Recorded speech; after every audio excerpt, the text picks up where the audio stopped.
आकाशवाणी मध्य प्रदेश से प्रस्तुत है प्रादेशिक समाचार।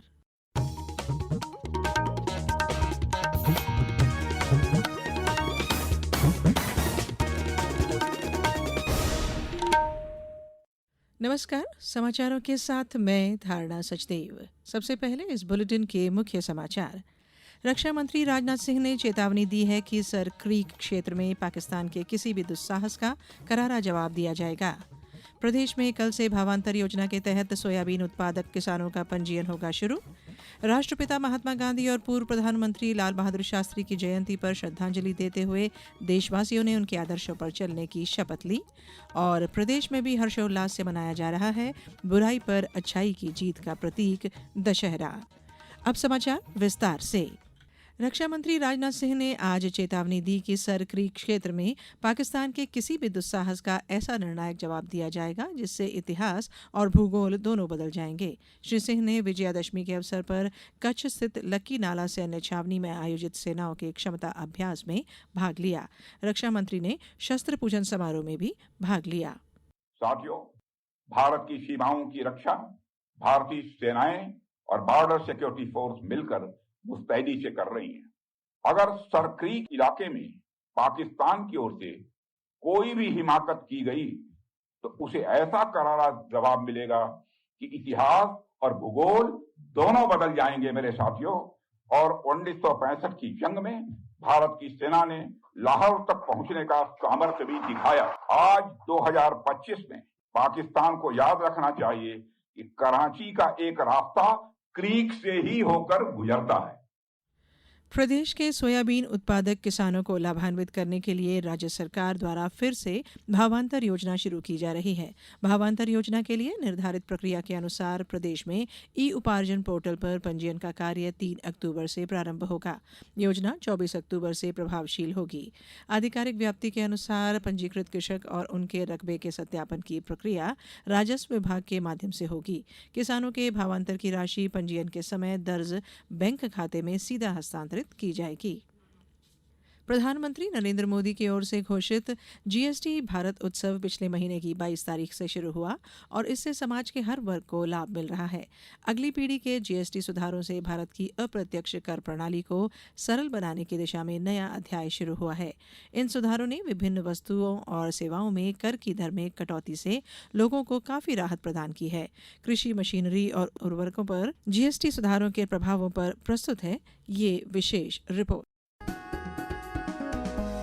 अगली पीढ़ी के जीएसटी सुधारों के तहत सरकार ने किसानों पर वित्तीय बोझ कम करने, ग्रामीण विकास को बढ़ावा देने और आवश्यक कृषि उपकरणों को और अधिक किफायती बनाने के लिए जीएसटी में कटौती की है। स्प्रिंकलर, ड्रिप सिंचाई प्रणाली, कटाई मशीनरी और छोटे डीजल इंजन जैसे कृषि उपकरणों पर जीएसटी को पहले के 12% कर स्लैब से घटाकर 5% कर दिया गया है। इससे जल बचत सिंचाई को प्रोत्साहन मिलेगा, उत्पादकता बढ़ेगी और टिकाऊ कृषि को बढ़ावा मिलेगा। इसी प्रकार जैव कीटनाशकों और कई सूक्ष्म पोषक तत्वों पर जीएसटी 5% कर दिया गया है। इसके साथ ही अमोनिया, सल्फ्यूरिक एसिड और नाइट्रिक एसिड जैसे उर्वरकों पर जीएसटी 18% से घटाकर 5% कर दिया गया है। इससे उर्वरक सस्ते हो जाएंगे और किसान जैव कीटनाशकों के उपयोग के लिए प्रोत्साहित होंगे, जिससे मिट्टी और फसल की गुणवत्ता में सुधार होगा। कर में कटौती से किसानों की लागत कम होगी और पर्यावरण के अनुकूल खेती को बढ़ावा मिलेगा। सस्ते उर्वरक और कृषि मशीनें उत्पादकता को बढ़ावा देंगी, जिससे भारतीय कृषि मजबूत और आत्मनिर्भर बनेगी। सौम्या शरण, आकाशवाणी समाचार, दिल्ली। समग्र देश आज राष्ट्रपिता महात्मा गांधी की 156वीं जयंती पर श्रद्धा सुमन अर्पित कर रहा है। इस अवसर पर विदेश में भारतीय दूतावासों में भी विशेष कार्यक्रम आयोजित किए गए। प्रधानमंत्री नरेंद्र मोदी ने राजघाट पर बापू को और विजय घाट पर शास्त्री जी को श्रद्धांजलि अर्पित की। राजधानी दिल्ली में महात्मा गांधी की समाधि राजघाट पर सर्वधर्म प्रार्थना सभा का आयोजन किया गया। आज पूर्व प्रधानमंत्री लाल बहादुर शास्त्री को भी उनकी 121वीं जयंती पर श्रद्धांजलि अर्पित की गई। राष्ट्रपति द्रौपदी मुर्मू ने राष्ट्रपिता को श्रद्धांजलि अर्पित करते हुए कहा है कि यह दिवस महात्मा गांधी के आदर्शों और मूल्यों के प्रति समर्पण का अवसर है। इधर मुख्यमंत्री डॉक्टर मोहन यादव ने पूज्य बापू की जयंती पर उन्हें श्रद्धांजलि अर्पित की। मुख्यमंत्री डॉक्टर यादव ने कहा कि महात्मा गांधी के स्वदेशी, स्वराज, स्वावलंबन और स्वच्छता के विचार वर्तमान में भी प्रेरणापुंज हैं। मुख्यमंत्री ने पूर्व प्रधानमंत्री भारत रत्न श्रद्धेय लाल बहादुर शास्त्री का भी स्मरण किया। प्रदेश में भी विभिन्न कार्यक्रम आयोजित कर लोगों ने महापुरुषों के आदर्शों पर चलने की शपथ ली। सेवा और सुशासन के मंत्र से प्रेरित सरकार प्रधानमंत्री नरेंद्र मोदी के नेतृत्व में परिवर्तन और प्रगति लाने के अथक प्रयास कर रही है। आज इस विशेष श्रृंखला में सेवा पर्व में हम आपको बताएंगे कि कैसे मोदी सरकार ने नक्सल मुक्त भारत का मार्ग प्रशस्त किया है। पिछले 11 वर्षों में नरेंद्र मोदी सरकार ने वामपंथी उग्रवाद को कतई बर्दाश्त न करने की नीति अपनाई है। सरकारी योजनाओं के 100% क्रियान्वयन के साथ सरकार वामपंथी उग्रवाद प्रभावित क्षेत्रों का पूर्ण विकास करना चाहती है। इस वर्ष स्वतंत्रता दिवस पर अपने संबोधन में प्रधानमंत्री मोदी ने कहा था कि नक्सलवाद और माओवाद के कारण कभी लाल गलियारे के रूप में जाने जाने वाले क्षेत्र अब हरित विकास के गलियारे बन रहे हैं। एक समय था कभी 125 से ज्यादा जिलों में नक्सलवाद अपनी जड़ें जमा चुका था। माओवाद की चंगुल में हमारे जनजातीय क्षेत्र, हमारे जनजातीय नौजवान फंसे हुए थे और आज 125 जिलों में से कम होते होते हम 20 पर ले आए। उन जनजातीय समाज की सबसे बड़ी हमने सेवा की। मोदी सरकार ने वामपंथी उग्रवाद से निपटने के लिए 2 प्रमुख नियम बनाए हैं। पहला, नक्सल प्रभावित इलाकों में हिंसा को समाप्त करने के लिए कानून व्यवस्था लागू करना और दूसरा, वर्षों से जारी नक्सलवादी गतिविधियों के कारण विकास की दौड़ में पिछड़ गए क्षेत्रों में तेजी से विकास करना। नक्सल प्रभावित इलाकों में विकास के लिए बजट आवंटन में 300% की वृद्धि की गई है। मोदी सरकार के प्रयासों से 2004 से 2014 की अवधि की तुलना में नक्सली हिंसा की घटनाओं में 53% की कमी आई है। सुरक्षा बलों के हताहत होने की संख्या में भी 73% की कमी आई है। भारत सरकार ने अगले वर्ष 31 मार्च तक नक्सलवाद को पूरी तरह से समाप्त करने का लक्ष्य रखा है। सरकार ने वामपंथी उग्रवाद को क्षेत्रीय और परिचालन दोनों स्तरों पर काफी कमजोर कर दिया है। सुरक्षा, विकास और अधिकार आधारित सशक्तिकरण ने नक्सल प्रभावित क्षेत्रों का परिदृश्य बदल दिया है। सतत राजनीतिक इच्छा शक्ति और प्रशासनिक प्रतिबद्धता के साथ वामपंथी उग्रवाद मुक्त भारत का लक्ष्य अब ज्यादा दूर नहीं है। अनुपम मिश्र की रिपोर्ट के साथ समाचार कक्ष से जागृति शर्मा।